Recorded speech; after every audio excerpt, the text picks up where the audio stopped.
مسلمان کو پورے دین پر چلنے میں رکاوٹیں کیوں پیش آ رہی ہیں اور ان رکاوٹوں کے ہٹنے کا اصل پرانا ذریعہ کیا ہے؟ مسلمان کو اپنے دین پر استقامت کیوں نہیں ہے؟ وہ حالات کی وجہ سے یا قانون کی وجہ سے اپنے دین پر چلنے میں کیوں مجبور ہو جاوے؟ دین پر چلنے میں کیوں مجبور ہو جاوے؟ وہ یہ کیوں کہے مسلمان کہ اس زمانے میں دین کے فلاں حکم پر عمل نہیں کیا جا سکتا؟ ایسی نکمے پن کی بات ہے، ایسی غلط سوچ ہے۔ یوں کہتے ہیں کہ اگر یہ حکومت بدل گئی تو مسلمان کو دین کے فلاں حکم پر چلنے میں سہولت مل جائے گی۔ کتنی غلط سوچ ہے، کتنی غلط سوچ ہے۔ اللہ اکبر۔ ساری دنیا کا باطل مل کر ایک استنجے کی لائن کی سنت کا مقابلہ نہیں کر سکتا۔ مسلمان اس مایوسی میں پڑ گیا کہ فلاں فریضے پر عمل کیسے ہوگا جب قانون یہ ہے۔ مجھے عرض یہ کرنا ہے کہ مسلمان کو اپنے دین پر چلنے میں کلی اختیارات، اور اس کے دین میں اگر کوئی رکاوٹ پیش آ جائے تو اس پر اللہ تعالی کی غیبی نصرتیں، اور مسلمان کو اپنے دین پر چلنے میں کلی اختیارات کس شرط کے پورا کرنے پر حاصل ہوں گے؟ کس شرط کے پورا کرنے پر حاصل ہوں گے؟ اللہ تعالی نے خود شرط لگا دی ہے۔ اللہ نے خود شرط لگا دی۔ اللہ تعالی نے شرط لگائی ہے کہ اگر تم اپنے دین کی دعوت پر ہو، اگر تم مسلمان اجتماعی طور پر اپنے دین کی دعوت پر ہو تو تمہارے دین میں رکاوٹ بننے والے کے مقابلے پر میں خود آؤں گا۔ تمہارے دین میں رکاوٹ بننے والے کے مقابلے پر میں خود آؤں گا۔ تمہیں اپنے دین سے رکاوٹوں کو ہٹانے کے لیے کسی مادی طاقت کی ضرورت نہیں، بلکہ جو تمہارے دین میں رکاوٹ بنے گا میں اس کے مقابلے پر خود آؤں گا۔ یہ اللہ تعالیٰ کا ضابطہ ہے، یہ اللہ تعالیٰ کا ضابطہ ہے۔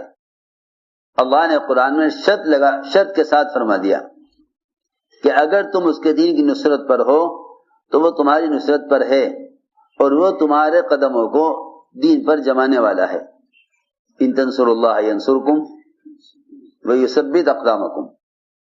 اللہ نے دعوت الی اللہ کو دین پر استقامت کا ضابطہ بنایا ہے۔ اللہ نے دعوت الی اللہ کو دین پر استقامت کا ضابطہ بنایا ہے۔ اگر ساری حکومتیں مسلمان کے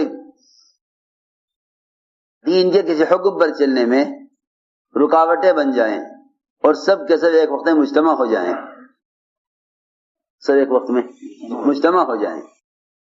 تو ایک مسلمان کو ایک سنت سے ہٹا نہیں سکتے،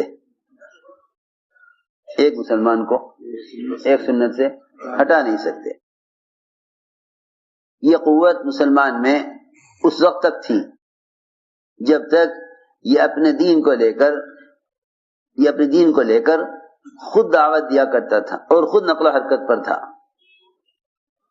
خود نقل و حرکت پر تھا۔ میں جو کہہ رہا ہوں میری بات توجہ سے سننی پڑے گی۔ جب سے دین اور اس کے احکام کی اشاعت نقل و حرکت سے ہٹ کر آلات اور ذرائع پر اور نشر و اشاعت پر آ گئی، اس وقت سے دین کے لیے براہ راست مسلمان کے استعمال کا مجاہدہ ختم ہو گیا۔ دین کے لیے براہ راست مسلمان کے استعمال کا مجاہدہ ختم ہو گیا۔ گویا اب دین کی نصرت نہیں، اب ذرائع دین کی نصرت ہو رہی ہے. میری بات بہت توجہ چاہے گی. اب دین کی نصرت نہیں بلکہ ذرائع دین کی نصرت ہو رہی ہے. مسجد تعمیر کرانا ذرائع دین ہے. مسجد تعمیر کرانا ذرائع دین میں سے ہے. کیونکہ مسلمان نماز پڑھیں گے تو ان کے لیے مسجد تعمیر کرا دو. میری بات توجہ چاہے گی بہت، کیونکہ مسلمان نماز پڑھیں گے اس لیے مسجد تعمیر کرا دو. مسلمان بھوکے ہیں اس لیے کھانا کھلا دو. مسلمان بیمار ہیں اس لیے مفت دوا کا انتظام کر دو. مسلمان مقروض ہیں ان کے قرضے ادا کرا دو. ان کے قرضے ادا کرا دو. مسلمان دین سیکھنا چاہتے ہیں، لہذا دین سیکھنے کے لیے سہولت اور ذرائع اپنے مال سے اس کا انتظام کر دو. اپنے مال سے اس کا انتظام کر دو. لوگ مسلمانوں کی ضروریات زندگی میں یا ان کی عبادات میں سہولت پیدا کرنے کے لیے مدد کرنے کو دین کی نصرت سمجھ بیٹھے. میری بات بہت توجہ چاہے گی. کیا سمجھ بیٹھے اس کو؟ دین کی نصرت. تم نے اگر مسجد تعمیر کرا دی تو وہی لوگ تو نماز پڑھیں گے جو نماز پڑھتے ہیں. جو نماز نہیں پڑھتے ان کا نماز پر نہ لانا دین کی نصرت کا چھوڑ دینا ہے. ان کو نماز پر نہ لانا دین کی نصرت کا چھوڑ دینا ہے. اس کے ذہن میں یہ ہے کہ میں بھی تو دین کی نصرت کر رہا کیونکہ میں نے مسجد تعمیر کرا دی. ارے نماز تو مسجد کے بغیر بھی ہو جاتی، کیونکہ اللہ رب العزت نے اس امت کی خصوصیت یہ رکھی ہے کہ ساری دنیا کی زمین کو اس امت کے لیے سجدگاہ بنا دیا. ساری دنیا کی زمین کو اس امت کے لیے سجدگاہ بنا دیا. میں کچھ ضروری باتیں عرض کر رہا جو توجہ چاہیں گی. تو جتنے بھی ذرائع ہیں ان ذرائع پر مال خرچ کرنے کو مسلمان دین کی نصرت سمجھ بیٹھا. حالانکہ نصرت کے دو رخ ہیں. ایک نصرت کرنا دین کی، ایک نصرت کرنا دینداروں کی. ایک نصرت کرنا دین کی، ایک نصرت کرنا دینداروں کی.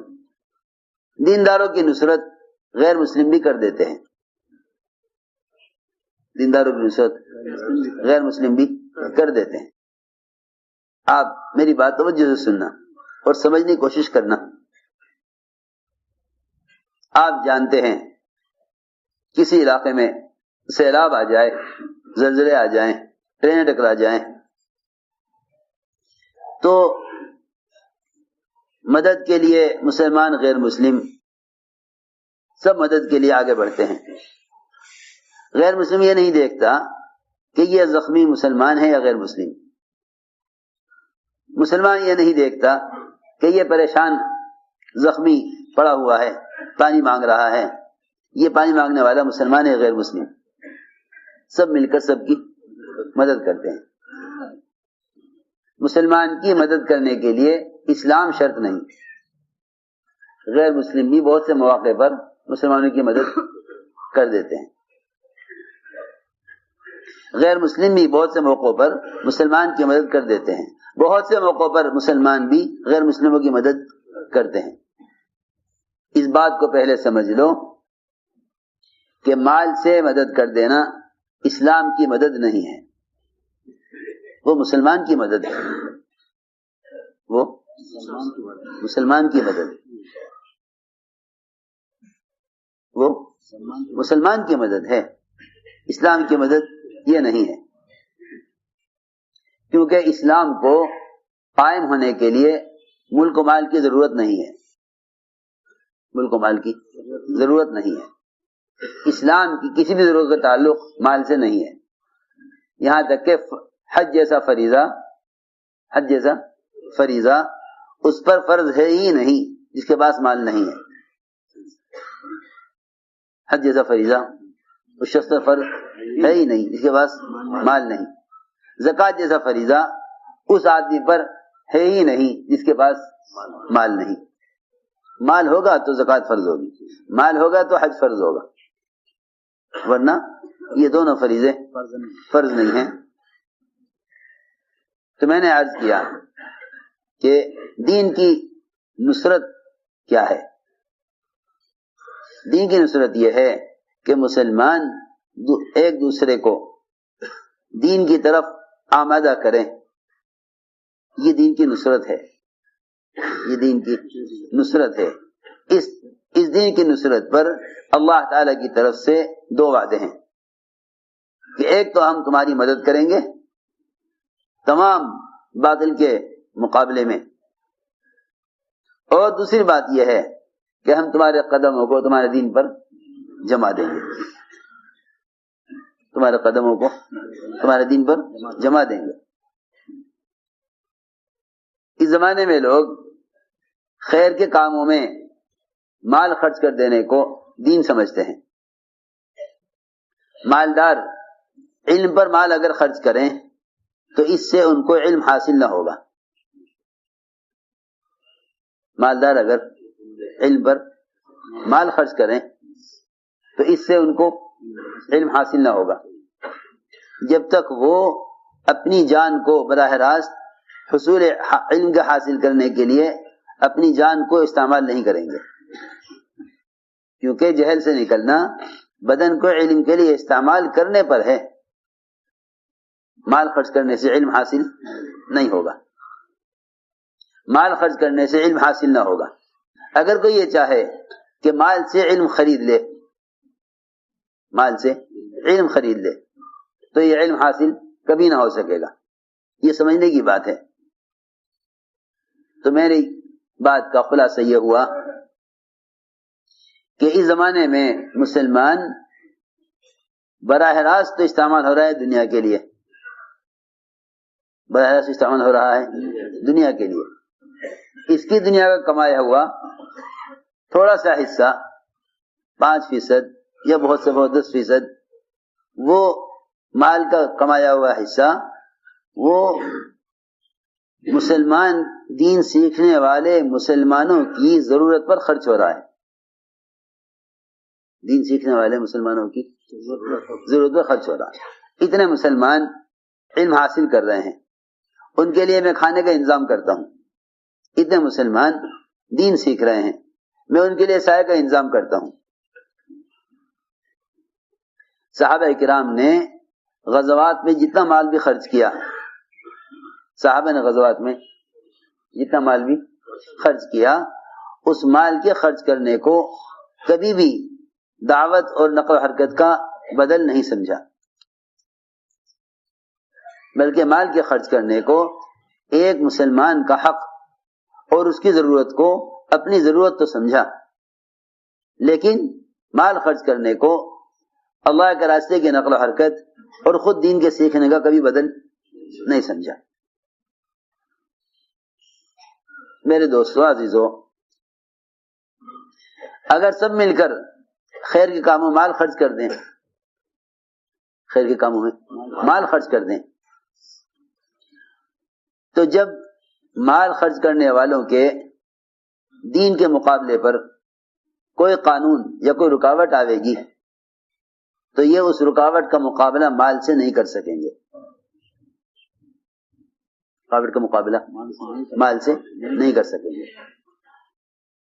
یہ ہے سمجھنے کی بات کہ دین پر کوئی رکاوٹ آ گئی تو یہ دین کی رکاوٹ کا مقابلہ مال سے نہیں کر سکیں گے. یہ بات کھلی آنکھوں نظر آ رہی ہے. جتنا چاہے تم مال خرچ کر دو, لیکن دین کی آنے والی رکاوٹیں مال سے کبھی دور نہیں ہوں گی. دین پر جو رکاوٹ آئے گی وہ تو دین کی دعوت سے ہی ختم ہوگی, دین کی دعوت سے ہی ختم ہوگی. اللہ نے قرآن میں یوں فرمایا, ان تنصروا اللہ ینصرکم ویثبت اقدامکم. ان تنصروا اللہ